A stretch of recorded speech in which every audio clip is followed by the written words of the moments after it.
Welcome back to CBS Soap Dish Recap, where we recap everything CBS soaps, both the Young and the Restless and the Bold and the Beautiful. And this is your Young and the Restless recap for August 25th.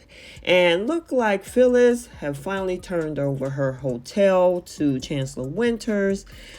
Adam gets the information that he has been seeking, and Kyle is not happy with his parents, and Chelsea plants a big old kiss on Billy. So before we unpack this, take a second to make sure you're subscribed to the channel, and please don't forget to like and share. So let's jump into this. So we're over at Jabot, and Diane, of course, wants to show Jack what she's working on for Marchetti. But he thinks it's a mistake to continue to second guess herself and run everything by him. He know what's up. Now, Diane agrees to, next time go straight to Mariah, but she suggests she might as well get Jack's opinion while she's there. Now, while all that's going on, Kyle comes by and he witnesses the interaction between his parents, Diane and Jack, and as he continues to see, he sees flirting in his mind, and he barges into the office. Now, after he catches them both in what he feels is a compromising position, he decides that this is an opportunity to get Diane out of the office to have a conversation about all of this. So Kyle makes up this bogus excuse to drag Diane away. When he gets in the hallway, he calls her out for flirting with his father. And you know what? You need to stop it. He insisted. So Diane reassures him that, oh no, you misread this whole situation and that she simply appreciates Jack's friendship along with his guidance. Right. Kyle hoped that that's true, but he still thinks it's suspicious. Somebody else that's suspicious is this whole thing and conversation with Summer and Phyllis. Now, Summer admit that she recognized Talia as this investigative reporter based out of LA. Now, that leaves Summer worried that her mom is doing some hatchet job on Diane. Now, Phyllis, of course, deny, and assure Summer that, she ain't doing anything to jeopardize working with her. Now, although Phyllis act like she's, only wants to be a good mom and her grandma, we can tell that without all of that fluff that she's throwing, Summer remains on edge. She don't trust her mom, and she shouldn't. So Billy arrives, and he mentions about the paperwork for the final sale of the Grand Phoenix. Now, Phyllis says, yep, I got it. But, with all this conversation about her hotel, we kind of see Summer wondering if her mom is absolutely sure and that she's ready to say goodbye to her hotel. I just don't think you selling your whole hotel just to get up under Diane's skin. Yeah, okay.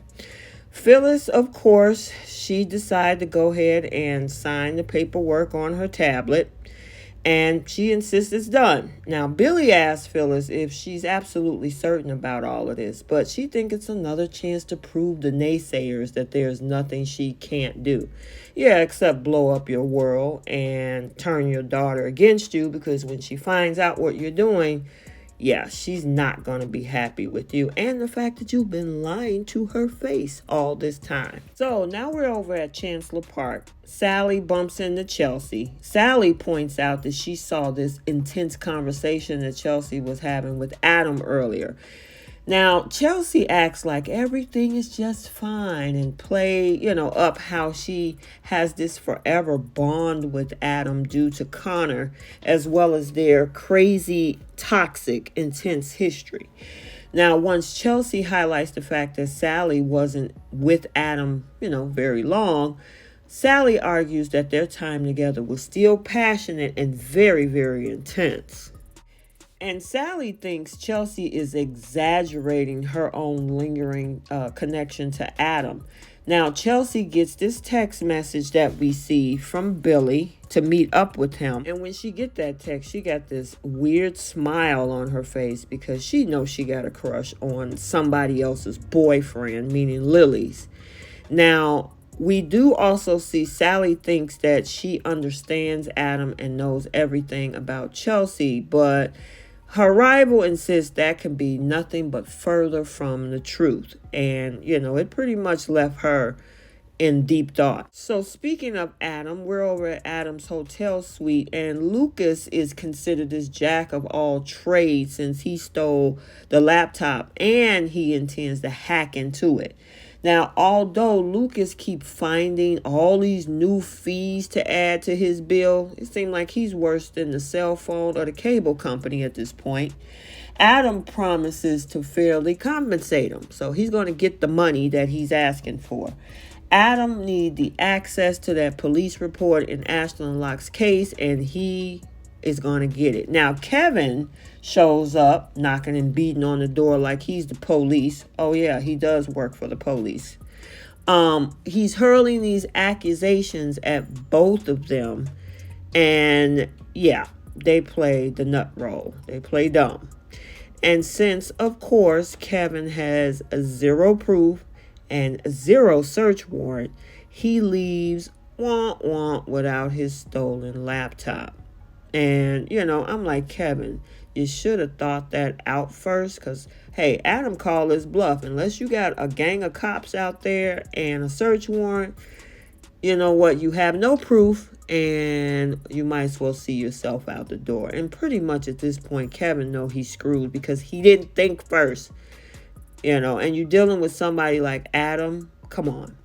Now, he does have a phone call where he speaks to Chloe in the lobby. And, of course, Chloe wants to know what happens. And his answer was, yeah, I am totally screwed. Yeah, you are. First of all, you shouldn't have left something like that in your car. Took that to the police station first.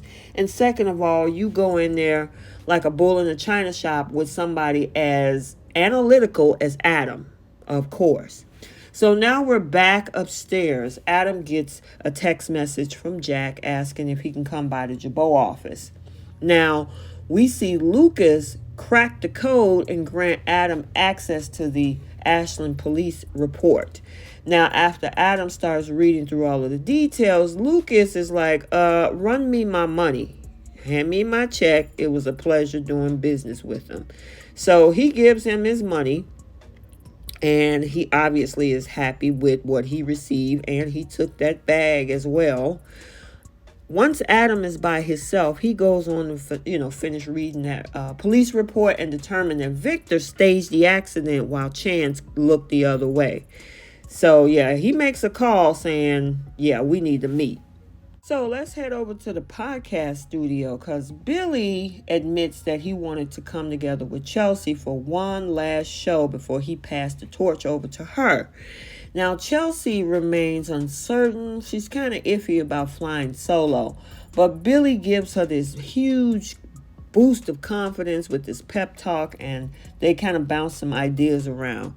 Now, this is where it gets kind of sticky because after Billy starts to talk about his whole unique connection with Chelsea, this happens. She gets caught up in the moment and everything that he's saying and playing a big old hot, passionate, sizzling kiss on him. And my question is, what is Lily going to think about it? Or if Billy even lets her in on it. I feel sorry for Lily because, yeah, she's going to be pissed. So now we're over at Newman Media. Sally complains about her run-in with none other than Chelsea Lawson before Chloe admits, we got a bigger problem when it comes to Adam.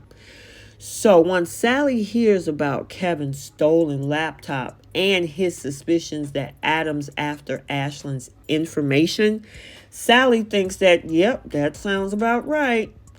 Now, although Sally won't ask what Kevin is protecting on that laptop, she'll wonder, well, what the hell Adam is going to do if he finds exactly what he's looking for. Now, let's swing over to Jabot because Adam arrives and he admits that, with this job offer, he is honored. He would love to work with Jack as his co-CEO, but he said he's going to have to take a pass on it, which I am so disappointed about. Adam hints about another project that he's working on, and Jack warns him about the dangers of revenge when it comes to your father, and you know what, you just need to keep moving forward. Adam offers this whole reassurance, which I don't understand why this whole blowing up his Newman family is going to be a new project for help him move on. Jack vowed to leave that spot open just in case Adam changes his mind. And I hope Adam changes his mind, because he could do better by sticking it to the Newmans by being at Jabot than doing what he's doing with this information. Kyle walks in after seeing them shake hands and now is questioning his dad after, of course, Adam leaves out. Now, Jack reveals that Adam did turn down that co-CEO offer, and Kyle is relieved, breath of fresh air. But Kyle insists Jabot doesn't need Adam or his baggage, so he hopes Adam doesn't have a change of heart. Now, their conversation turns to Kyle's flimsy excuse of dragging Diane out earlier. So Jack argues that he don't need a babysitter. Now, Kyle warns that Diane is becoming attached to him, but Jack maintains that he has zero romantic interest and pushes Kyle to focus on your own life.